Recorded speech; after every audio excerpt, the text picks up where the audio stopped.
Greetings to everyone. This is Kavya Vijayakanan, your host for today's episode of Vimarsh, the official podcast series of IIM Kashipur. Today we have Mr. Vandeep Singh, a visionary in finance and strategic leadership. Hello, sir, and we welcome you to IIM Kashipur. Hi, thank you so much. Yes, sir. So today we're going to have a fun fireside chat with sir to unveil some interesting lessons from his experiences. So, sir, shall we? Yep. All right. Looking forward to it. Yes, sir. So to get started with, I'd like to pick it up from finance. So I think one word that appeared the most throughout your profile. So finance could be intimidating to many, and probably I'm one among them. So I was curious to know, was your dream career finance, or were you thinking of something completely different? Well, to be very honest, it's an interesting story behind it. Mm-hmm. There's an interesting story. Well, when I come from a typical business class family where working is all about joining the family legacy business. To be honest, while I knew my path was different, as I'll probably choose something else in my career and not join the family business, but to be honest, I never had the foresight to join specifically finance as a young student. But it was my uncle who kind of persuaded me and convinced me to pursue chartered accountancy at that point in time. Right. And I think that was a starting point when I just started doing CA, and I think it then just went ahead, and then I got the opportunity to work with one of the MNCs as an industrial trainee.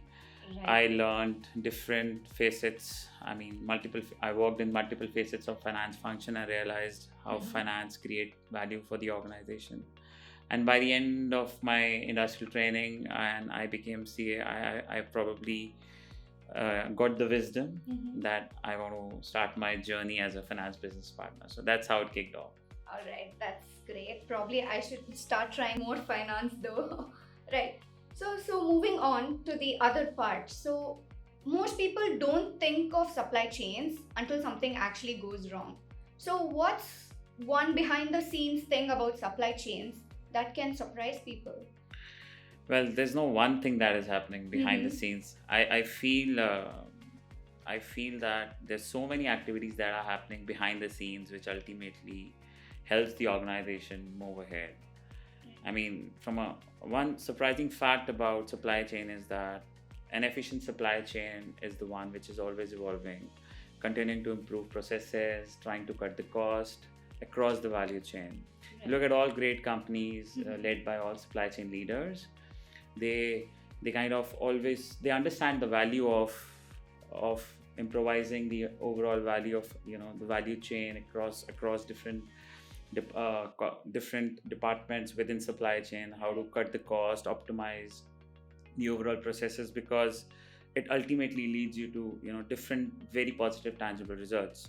Let me give you some examples. Like even the entire value chain starts from procurement, it goes up till selling of goods, starting from procurement, then production, logistics and distribution. Right. So it all builds up, and there's so many activities that are happening from a procurement efficiency point of view, whether it is negotiating contracts with suppliers, trying to procure raw materials from the most cost-effective supplier, or trying to build economies of scale to to optimize the overall cost. Talk of production, always focusing on lean manufacturing principles, trying to have high productivity on the shop floor, making sure that you produce more with less resources. Right. To reduce the overall product cost, so that you can produce more and sell more. So Right. it gives you more sales as well as the profits. Even on the logistics side or this distribution side, working towards optimizing the transportation routes, making sure that you're cutting the last mile delivery costs, trying to procure the services from the cost effective transport service providers, to make sure that you have you have as reduced cost as possible when you are trying to deliver products, making sure that you have as low touch ratio as possible. And that's how there's so many activities that are happening behind the scenes. And trust me, all these scenes that are happening all these activities that are happening behind the scenes have a tangible outcome and a benefit. Mainly it brings more profit to the organization. It gives you more, for an organization, it gives more customer satisfaction, and at the end of the day it improves business performances. Right. So there's a big story behind the scenes, right? All right, now it's time to put things together. So what's one craziest or the most unexpected challenge that you have had to solve in supply chain finance? Well, I think this was like 4 years back, 5 years back rather, when I started my journey as a CFO of GBKC Global. Uh, COVID hit, Right. and it was probably mother of all black swan events we've ever seen, right? So Right. I think it disrupted everything. And for us, we were into garment manufacturing, and the world was at standstill, and so our company was also hit with that. Right. All the orders were dominated, and force majeure clause was in force, and all the customers stopped their orders, and we had a very challenging situation. We had a huge workforce, blue collar workers to whom we had to pay salaries. They were all in a very difficult situation, along with even the white collar workers. It was a situation where we had to think what next can be done in order to survive the situation, especially for those workers and for all of us, because we have to start working on something. I think that's when we, as a team, I, with my management, we started working towards finding a solution, and we started producing healthcare apparels that time, because we had the infrastructure. But it's not as easy as I say.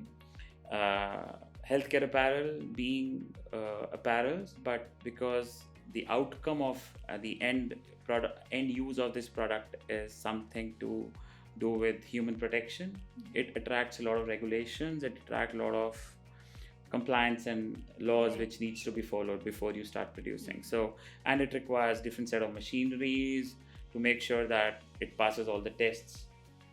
And there was a huge demand for this product immediately that was there in India, especially because this product was mainly sourced from China, and there was a void that was created by China because of that COVID-19 virus.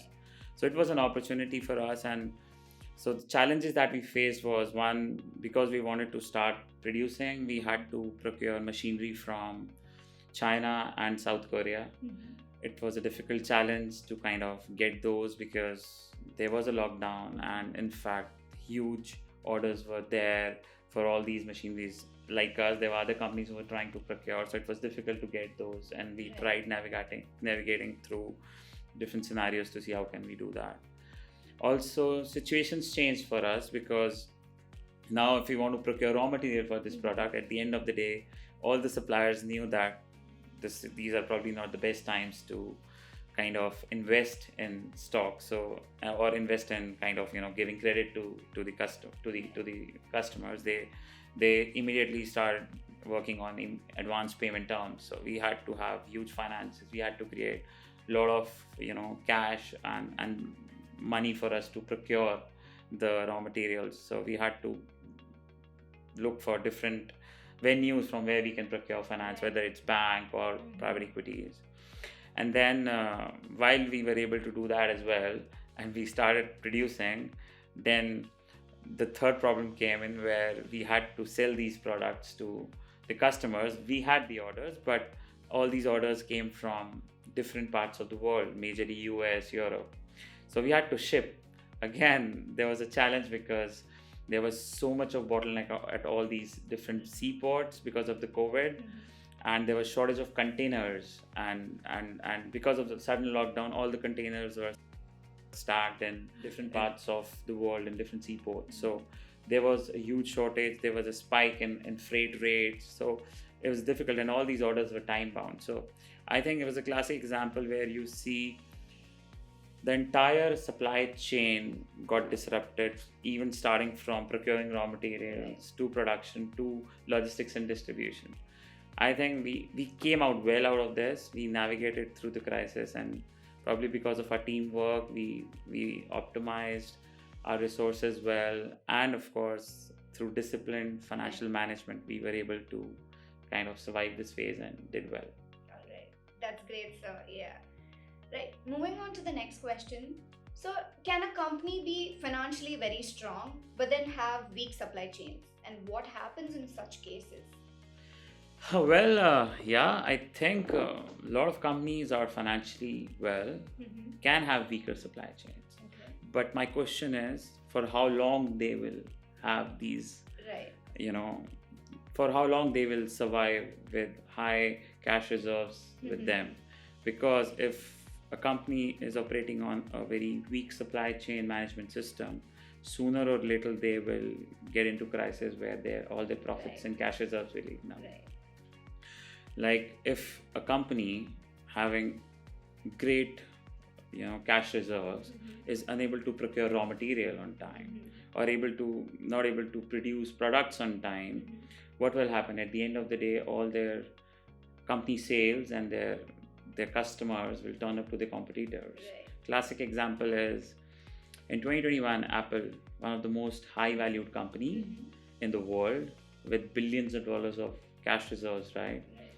They faced a huge shortage of iPhones and because of the supply chain disruptions. Right. And at the end, they ended up losing billions of dollars in revenues, right? The other thing I can think of is if a company with with huge cash reserves is unable to manage its inventory effectively, they'll end up losing all the reserves. Right. Again, stats says, and you have different examples of it. H&M is such a huge brand, right? Such a big company in the fashion industry. Right. In 2018, they had almost $4 billion worth of stock, unsold stock, piled up in their warehouses because of the overproduction they did. Probably they could not foresee the demand, and they probably overproduced, and all those products were out of trend. So while the company had huge reserves, but at the end of the day, because they could not manage inventory well and efficiently, they ended up burning their profits. And at the end of the day, what happened? All the consumers moved towards the competitor Zara, because Zara comes with a very efficient inventory management system. They follow just-in-time model, And which fast fashion as well. fast fashion, yes, because they know what is there, and they have a very specific target customer base. They know what the customer wants. They produce in short quantities. They quickly sell, and then they again start working on the next fashion trend that's coming in. Probably H&M failed to do at that point in time. So yes, I think companies have stable financial stability and huge reserves, but if the supply chain is weakened, they'll probably not be able to survive for long. I think it's really important to strike the right balance. Yeah. Right. All right, so who do you think are the bravest people? Any from your point of view? I feel people who have courage. Right. So in my opinion, I think they are those who turn their ideas into reality. It's the entrepreneurs. So you've worked with startups as well. So what is that one biggest mistake that early stage founders make? Yeah, that's a good question. I feel. See, I feel while founders strive to build a company from the scratch, but most of them probably fail to realize that they overlook the cash flow management. They're not able to manage their cash well. And what happens is, because the focus is always on growth and making more sales, they probably overlook the cash burning that is happening behind the scenes, which is very, very important. Because if that is not managed well, what I feel is it imbalances the equation, and it'll probably put companies in a different situation. Like what happens is, generally what we have seen so far, either they're so eager to get into early great growth phase, they spend too much too soon. Right. Example is if they hire probably more than what is required from a talent perspective without estimating the next phase of growth they are getting into, or when they've raised funds, they probably end up spending a lot on office infrastructure. Of course, it's always good to have a great office, but sometimes you need to focus more on business, and they probably stretch that budget and spend so much on infrastructure. Or sometimes what happens is because they're focusing so much on sales and growth, and at the end of the day it's valuation game in startups, right? So what happens is they want to bring more sales, and they end up buying more raw material and more finished goods product, because they just want to dump it to their customers and make sales, without estimating whether the product will ultimately be sold to the end consumers or not, right? So these are some of the things, and which are very, very important for the early stage founders to focus on. Probably also, I feel, apart from this, I'm ignoring the unit economics. Unit economics plays such a critical role. Sometimes what happens is you're focusing a lot on sales, which is of course the primary ingredient for any startup to work on. But if you look at unit economics, it's important to see whether you're making profit per unit or not. Because what happens is, while you're making sales, there could be products in your portfolio which are not making profit with every sale, and what is happening, while you're making sales, you're losing profit and you are burning cash with every sale that is happening. So it's important to look at unit economics and focus on product categories which gives you more profit in the long run. So I think these are some of the things which are probably ignored by the early stage founders. All right, sir. So now it's time to become part of the Bravery clan. So if you were to invest in a startup today, what would be the top 3 things that you would look for? Well, apart from, of course, the idea, the problem that they're trying to solve, and the founder background and the founding team's background, which are important. From a finance perspective, I'll probably look at 3 important things. One is the cash flow discipline. Is the company only burning cash? What's the long-term story? Is it really going to have cash reserves sooner or later? What is the pattern? I think that's important, because if it's a D2C startup, what is the customer acquisition cost looking like? Is it increasing or in a decreasing trend from economies of scale perspective? In the longer term, the customer acquisition costs should come down and should not increase. That's where you're not burning cash.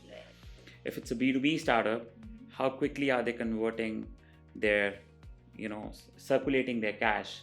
What is the cash conversion cycle? Because what tends to happen is they focus on giving a lot of credit to the customers, and at the end of the day, those customers either churn or they don't pay their money back. So it's important to see how the cash is being rotated in the organization. Second is profitability, which is very, very important.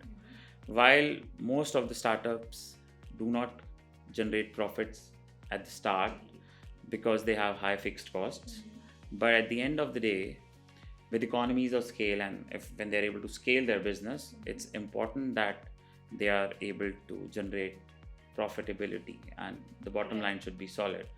Even if at the start their EBITDA is negative, but the focus on gross margin is important. Are they having a positive gross margin? If while they're doing sales, if there's a negative gross margin, then there's a red flag for sure.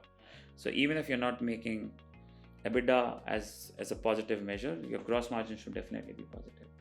And last but not the least, I feel, how is the overall sales growth and the sales,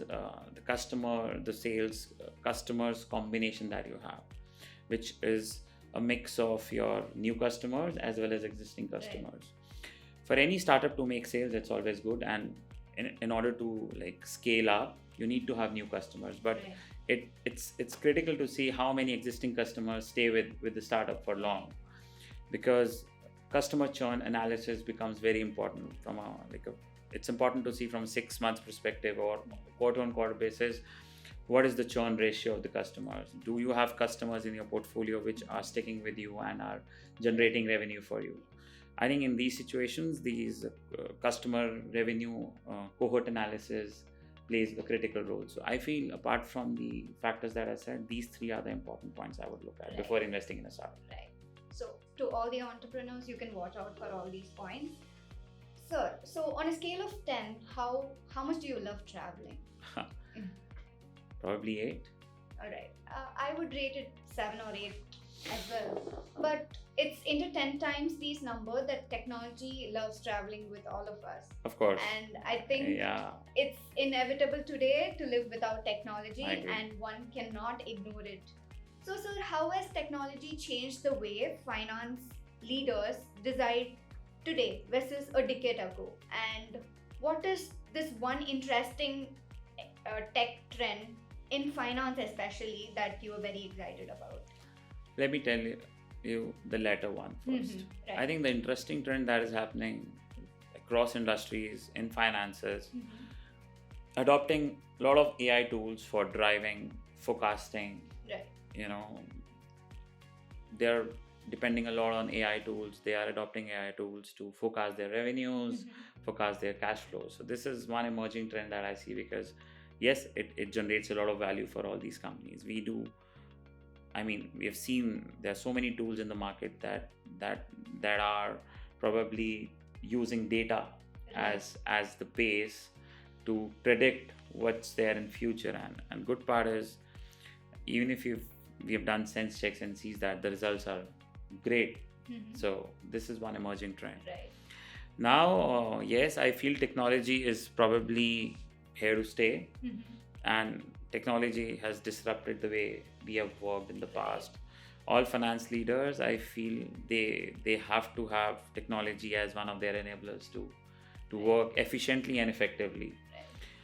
A decade ago, a lot of things used to happen manually. For example, all these basic, accounting processes like invoice management, expense management, reconciliations were done manually, where it used to take a lot of time and a lot of energy and a lot of efforts and resources were required to do all these tasks.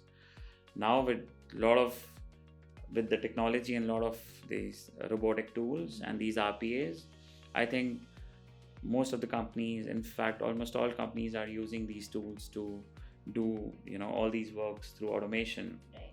And they have just helped in reducing errors, enable people to stop working on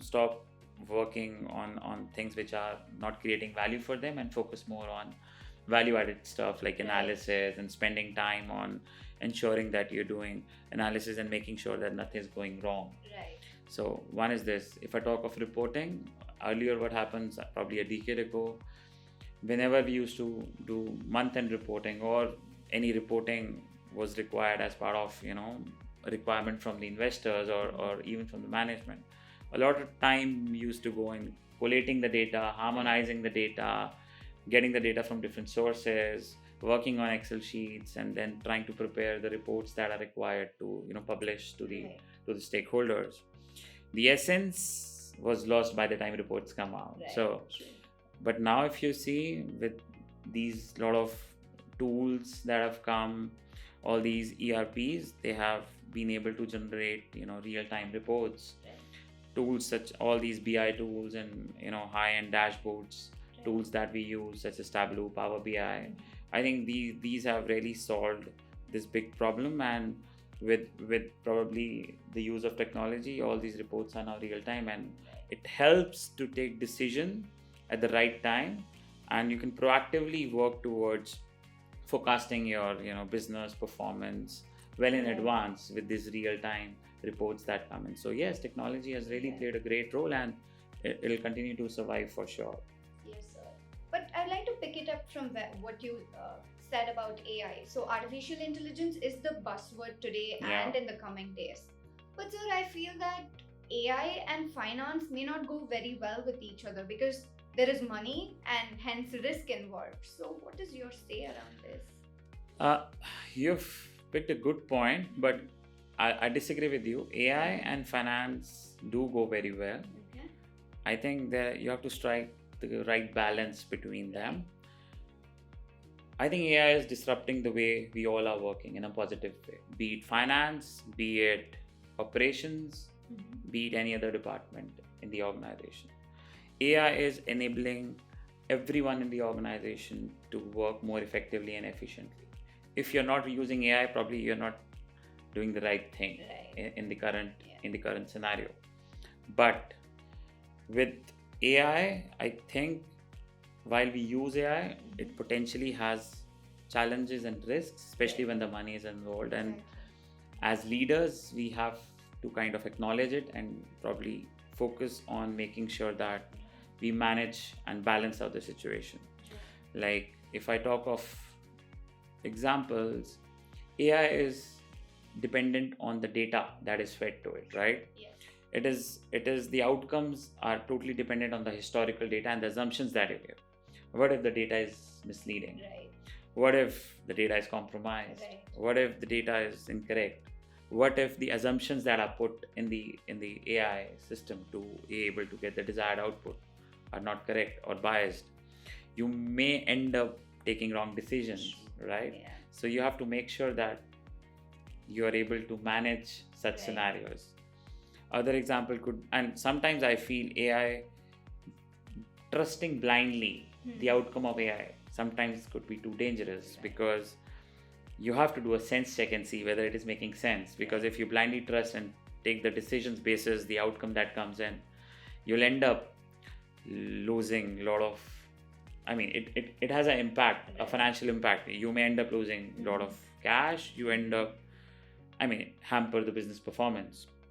And probably one more risk I could see is because AI lack transparency in for the rational and the rational of the outcome it gives, because it is purely dependent on data. Sometimes you struggle to find the logic behind the outcome, because it just throws you the output based on your assumptions, but you struggle to find the reason and the logic behind it. And there are situations where you have to kind of answer auditors, sometimes regulatory authorities, about the rationale about the outcome. So this situation might put you in a difficult scenario. So I feel these are some of the risks that are associated with it. But certainly AI is there for us. As the leaders, we have to kind of adopt it. But AI will always be a decision support tool and will not a decision making tool for any one of us. I feel human judgment, probably financial prudence will always be irreplaceable. I think now governments are also coming up with a lot of regulations around AI, and I think companies have to buckle up around the regulations as well, as you were also highlighting. I think Mr. Modi, our Honorable Prime Minister, is in Paris. Or I think he's in Europe in Paris to attend the AI summit. EU AI summit. And I was reading today, he also mentioned the same thing, that we have to be watch out on AI outcomes which could be biased. So probably he also talked about some of the risks that are associated with. So I think having a regulation around it and consciously using AI would make it more fruitful for organizations to have the right balance. Right, sir, absolutely. Alright, sir. So, sir, I love listening to stories and stories that inspire. And today I'm very eager to get inspired from your own stories. So, sir, if you could go back and give one piece of advice to your younger self when you started a career in finance, what would that be? I think now time travel is getting real for you. I wish I could have been more curious to learn processes. I wish I could have asked more questions to my mentors and leaders to gain in-depth knowledge of the upstream and downstream processes, and not just focus on what I'm doing. I feel today when I look at it, of course, it's important to learn end to end. That could have been a game changer from a knowledge perspective. Right. I think so. Curiosity should be in our DNA. Yeah, definitely. For sure. All right, sir. And moving on to the next question. So you said about mentoring, about reaching out to your mentors. So I would like to pick it from there. So now that you were you're in a strategic position and a leadership position, you would have gone through a lot of leadership roles. So, what is your mentoring style? Are you the tough love mentor or the cool coach or something outside of this? I love the word. I love this word, tough love or chill coach. I Right. think it probably suits the current generation. Mhm. But see, I feel whether it's whatever we say, mentorship is all about, you know, it all boils down to the fact how serious are you as a mentor or a mentee in that relationship Mhm. to take that forward to next level. Right. How serious both parties are Mhm. to pursue that thing. For me, I think mentorship is all about turning the mirror to the mentee, Mhm. be it good or bad, to show the true self Right. of how the current situation is, right? Right. If I talk about myself, I think whatever I am today is because of the guidance and the mentorship I've received from my mentors and leaders. My leaders always made sure that we challenge the status quo. They always, pushed us to create that impact and, make sure that we are challenging the status quo. They push us beyond boundaries. Even if I had no prior knowledge of the subject matter, they always ensure that they give enough space for us to learn, probably make mistakes, correct them, and then perform. Right. So it's important to give the guidance at the right time. You have to give that space to make sure that you are letting the person do something which could go wrong, but then how are you learning from it and coming up? So all these things are important. Always challenge the status quo, always be open to new opportunities that come your way.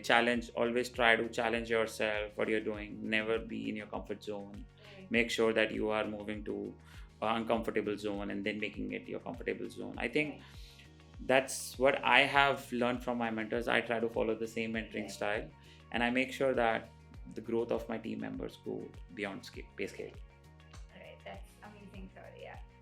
So, sir, you win a lottery tomorrow. So, what would be the best financial decision you would make? And next, what would be the worst one?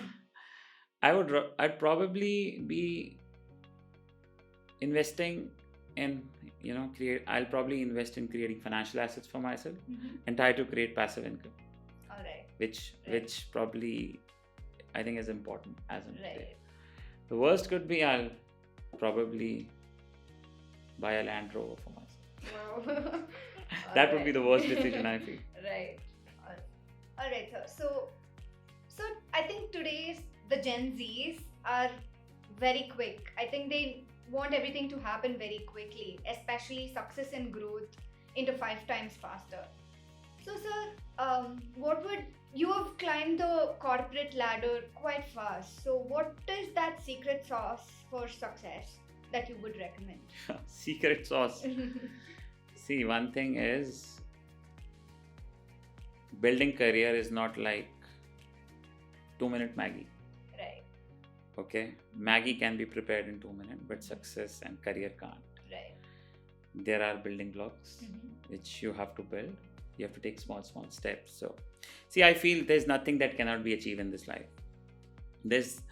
I think what's important is to have the conviction and clarity in mind what you need to do. Of course, it has to be realistic and rational.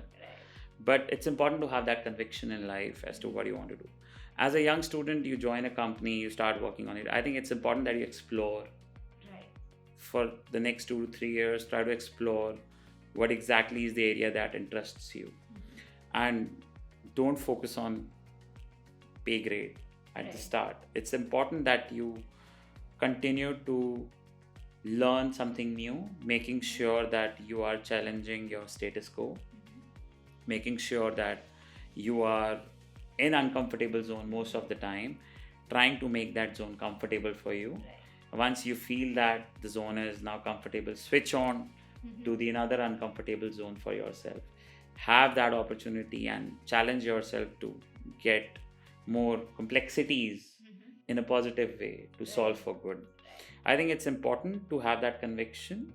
It's important to know what you need in life, and once you have found your interest, I think that's where you start working towards it. Having a mentor is a great thing, because mentor or whomsoever you discuss your career with, they guide you in the right direction so that you don't commit any wrong decision in your life from a career perspective. Besides, there is no shortcut to success, as I said, right? So it's important to do the right things, focus on right things, and always focus on delivering results and keep learning. I always believe you have to be thankful for what destiny has bestowed on you.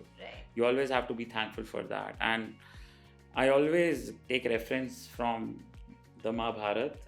I feel when Lord Krishna was in conversation with Karn, he said that destiny is not created by the shoes you wear, but by the steps you take in life. So I think it's important that you take the right steps, move in the right direction, and probably focus on what you need and make sure that you are uncomfortable. Right. All right. That's whole lot of an advice. I think all Gen Zs, and not just Gen Zs, I think to all young individuals out there to succeed in their careers. So now it's time for some rapid fire questions, sir. So we have a term and conditions, strictly short lead times between asking questions and the delivery. I'm not good at rapid fires. Right. However, let's try, sir. Shall we? Yeah. All go right. ahead. Which one is more stressful, budget season or year-end closing? Year-end closing for sure. All right. So one thing about finance that you love and one thing you secretly hate. See, I love finance because you're closer to numbers, so you're relevant. Right. One thing that I hate, it's a lot of routine tasks and it becomes too monotonous sometimes. Right. All right, sir. And one thing you would spend money guilt-free, no budget required. Well, I'm spending time with family. All right. There's no cost to it. True, definitely. Sir, if you could switch careers for a day, what would you try? I'd rather be a musician. Wow, all right. That's interesting. Sir, if you had to explain supply chain finance with a sports analogy, what sport would that be? I feel football. Alright. Probably suits. It probably suits the game. Alright, okay. What's one professional skill that you learned outside finance, but then it has helped you get better at your job? Certainly stakeholder management, I feel. It's such an important ingredient that helps you build your career. Alright, sir. So if you had to pick between being an entrepreneur or a CFO, what would you choose and why?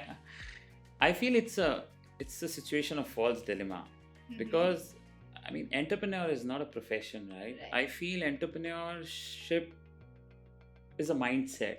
Right. Because entrepreneurs are not the ones who run businesses. They are even employees who are running the show for these organizations.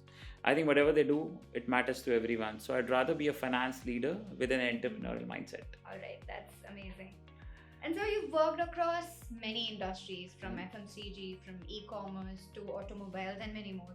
So if you would choose one that was most fun, what would that be and why? I feel the current one, FMCG, is a great company to be in. Is a great it's industry to be in. Right. Of course, I'm part of Pepsi. Pepsi is one of the great companies to be in, for sure. I love working with Pepsi. But yeah, FMCG is one of the great industries to be in because it is a very dynamic industry. You know, it is large. A lot is dependent on macro economic factors. A small change in consumer behavior has a large impact on the business performance of the organization. A small change in price could lead to a major impact in the business performance. So you get to learn a lot of things. If inflation is there, which is soaring high, consumer trend, spending pattern changes, you have a direct impact on your sales. The moment you have more liquidity, the purchasing power is high, you increase prices, you try to get more revenue and profits. So you tend to change your strategy with the change in the macroeconomic factors, which is great. And you get a lot of learnings from Right. it. So certainly FMCG is one of the best industries to work in. All right, sir. So that brings us to the end of the episode. So, and it's time for some gratitude now. Thank you very much, sir. On behalf of IIM Kashipur, would like to thank you once again for your time with us today. I think this conversation that we had will create a spark among all those young leaders out there who are ready to begin their careers. So, thank you once again for inspiring us, and thank you and stay tuned. Take care. Thank you so much. It was a pleasure being here with you, and I think I really enjoyed the conversation. So yeah. Yes. Thank you so very much. much. Yeah.